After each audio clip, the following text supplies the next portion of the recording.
ప్రపంచంలో ఎప్పుడు ఎక్కడ వార్ జరిగినా మిసైల్స్ మాత్రమే లాంచ్ కావు. ఆయిల్ ప్రైజెస్ కూడా లాంచ్ అవుతాయి. అండ్ ఇప్పుడున్న గ్లోబల్ ఎనర్జీ పాలిటిక్స్ లో ఒక పెద్ద షాకింగ్ మూవ్ జరిగింది. ఇండియాస్ బిగ్గెస్ట్ ప్రైవేట్ కంపెనీ అయిన Reliance industries American energy capital అయిన టెక్సాస్ లో ఒక మ్యాసివ్ ఆయిల్ రిఫైనరీ ప్రాజెక్ట్ లో ఇన్వెస్ట్ చేయడానికి రెడీ ఉంది. And the scale almost $300 billion. ఇదైతే నార్మల్ ఇన్వెస్ట్మెంట్ అయితే కాదు.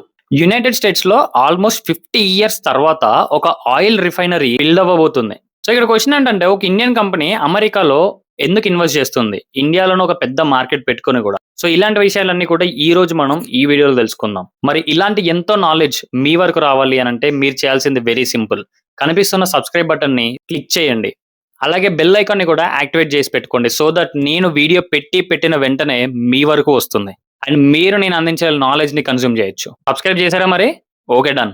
లాస్ట్ ఫ్యూ ఇయర్స్ కనుక మనం గమనిస్తే ప్రపంచంలో చాలా కాన్ఫ్లిక్ట్స్ పెరుగుతూ వస్తున్నాయి. మిడిల్ ఈస్ట్ లో tensions, shipping route attacks, oil tanker problems. Particularly ఈ స్ట్రేట్ ఆఫ్ హర్మజ్ ఏరియాలో ఇన్స్టెబిలిటీ వల్ల గ్లోబల్ ఆయిల్ సప్లై రిస్క్ లో పడింది. అండ్ ఇంతకు ముందు మనం వీడియోలో డిస్కస్ చేసినట్టుగా వరల్డ్ లో ఆల్మోస్ట్ 30% ఆఫ్ ది ఆయిల్ ఈ రూట్ నుంచే ట్రాన్స్పోర్ట్ అవుతూ వస్తుంది. ఆ వీడియో ఎవరైనా చూడని వాళ్ళు ఉంటే ఇక్కడ ఐకార్ట్ లో పెడుతున్నాను, వెంటనే వెళ్ళి ఆ వీడియో చూడండి. స్టేట్ ఆఫ్ హర్మజ్ కనుక బ్లాక్ అయితే ఎలాంటి ఎఫెక్ట్స్ ఉంటాయి, ఎలాంటి ఇంపాక్ట్స్ ఉంటాయి, అండ్ మన ఇండియా మీద ఎలాంటి ఇంపాక్ట్స్ ఉంటాయి అనే విషయాలన్నీ కూడా ఆ వీడియోలో డిస్కస్ చేసాం. అండ్ మన మెయిన్ వీడియోలోకి వస్తే, మరి కాన్ఫ్లిక్ట్ జరిగితే అసలు ఏమవుతుంది?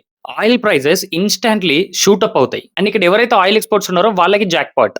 ఇక్కడ స్మార్ట్ మూవ్ చేసింది యునైటెడ్ స్టేట్స్. వార్ సిచ్యువేషన్స్ వల్ల క్రియేట్ అయిన అన్సర్టెనిటీని యుఎస్ ఎనర్జీ బిజినెస్ ఆపర్చునిటీగా మార్చుకుంది.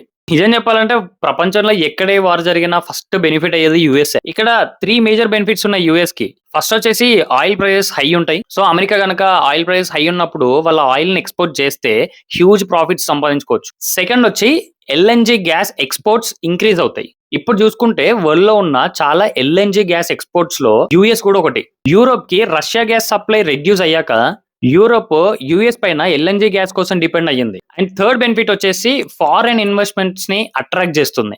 మన ఇండియాలో ది బిగ్గెస్ట్ జైంట్ రిలయన్స్ లాంటి కంపెనీస్ యుఎఫ్ లో ఆయిల్ రిఫైనరీ కోసం ఇన్వెస్ట్ చేస్తే బిలియన్స్ ఆఫ్ డాలర్స్ యుఎస్ ఎకానమీకి ఫ్లో అవుతాయి. ఇక్కడ ఇంట్రెస్టింగ్ ట్విస్ట్ ఏంటో తెలుసా? అసలు వై రిలయన్స్? రీజన్ సింపులే. రిలయన్స్ దగ్గర already world's largest oil refinery hub ఉంది జామ్నగర్ లో. అండ్ రిలయన్స్ రిఫైనరీస్ కి చాలా ఎక్కువ నెల్సన్ కాంప్లెక్సిటీ ఇండెక్స్ కూడా ఉంది.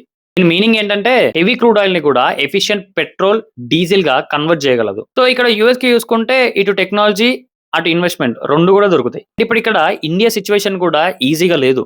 క్రూడ్ ఆయిల్ అంటే మనం 50 days వరకు సర్ప్లస్ ఉంది, మనం మేనేజ్ చేసుకోగలం. India huge energy importer, especially LPG gas. చాలా వరకు ఇండియా ఈ కుకింగ్ గ్యాస్ సప్లై కోసం గ్లోబల్ మార్కెట్స్ మీద డిపెండ్ అవుతుంది.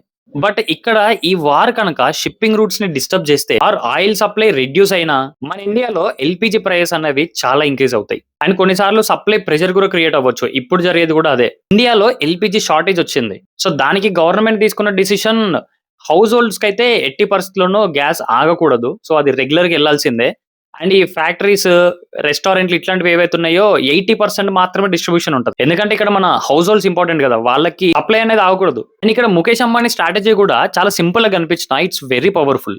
ఎందుకంటే రిలయన్స్ ని జస్ట్ ఒక ఇండియన్ కంపెనీగా కాకుండా గ్లోబల్ ఎనర్జీ జైంట్ గా కన్వర్ట్ చేయాలనుకుంటున్నాడు. అండ్ ఇప్పుడు కనుక రిలయన్స్ యుఎస్ లో ఉన్న ఆయిల్ రిఫైనరీ పైన ఇన్వెస్ట్ చేస్తే అమెరికా క్రూడ్ ఆయిల్ కి డైరెక్ట్ యాక్సెస్ దొరుకుతుంది, గ్లోబల్ రిఫైనరీ నెట్వర్క్ పెరుగుతుంది, ఒక స్ట్రాంగర్ జియో పొలిటికల్ పొజిషనింగ్ కూడా వస్తుంది రిలయన్స్ కి. ఎందుకంటే ఇక్కడ ఎనర్జీని కంట్రోల్ చేస్తున్నారంటే ఎకానమీని కూడా కంట్రోల్ చేయొచ్చు. ఎకానమిక్ కంట్రోల్ ఉంటే గ్లోబల్ ఇన్ఫ్లుయెన్స్ ఉంటుంది. సో రిలయన్స్ యొక్క ఇన్వెస్ట్మెంట్ టెక్సాస్ లో ఏదైతే పెట్టబోతుందో అది సింపుల్ బిజినెస్ స్ట్రాటజీ అయితే కాదు. సో ప్రస్తుతం ఉన్న గ్లోబలైజేషన్ కి అండ్ మోడర్న్ ఎకానమీకి అన్ని కంట్రీస్ కూడా లింక్ అయ్యే ఉంటది. ఇలాంటి వార్స్ జరిగినప్పుడు ఆ కంట్రీలకే కాకుండా మిగిలిన కంట్రీకి కూడా ఎఫెక్ట్ ఉంటది.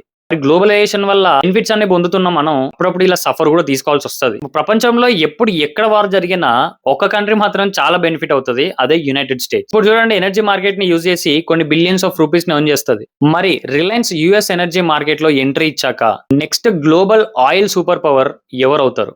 మీ ఒపీనియన్ కమెంట్ లో చెప్పండి. అండ్ ఇక్కడ వరకు మీరు చూసారనంటే నేను చెప్పే విధానం కావచ్చు, నా టాపిక్ కావచ్చు మీకు నచ్చుతుంది అన్నట్టే. సో ఇక్కడ వరకు చూసినందుకు thank you so much. And ఇలాంటి మరెన్నో కంటెంట్ కూడా మీకు కావాలి అంటే మీరు చేయాల్సింది వెరీ సింపుల్. కనిపిస్తున్న సబ్స్క్రైబ్ బటన్ ని నొక్కి పెట్టుకొని పక్కనే ఉన్న బెల్ ఐకాన్ కూడా ప్రెస్ చేయండి. సో దట్ నేను వీడియో పెట్టిన వెంటనే మీ వరకు రీచ్ అవుతుంది అండ్ మీరు ఈ నాలెడ్జ్ ని కన్జ్యూమ్ చేయొచ్చు. సబ్స్క్రైబ్ చేశారా? Okay, done.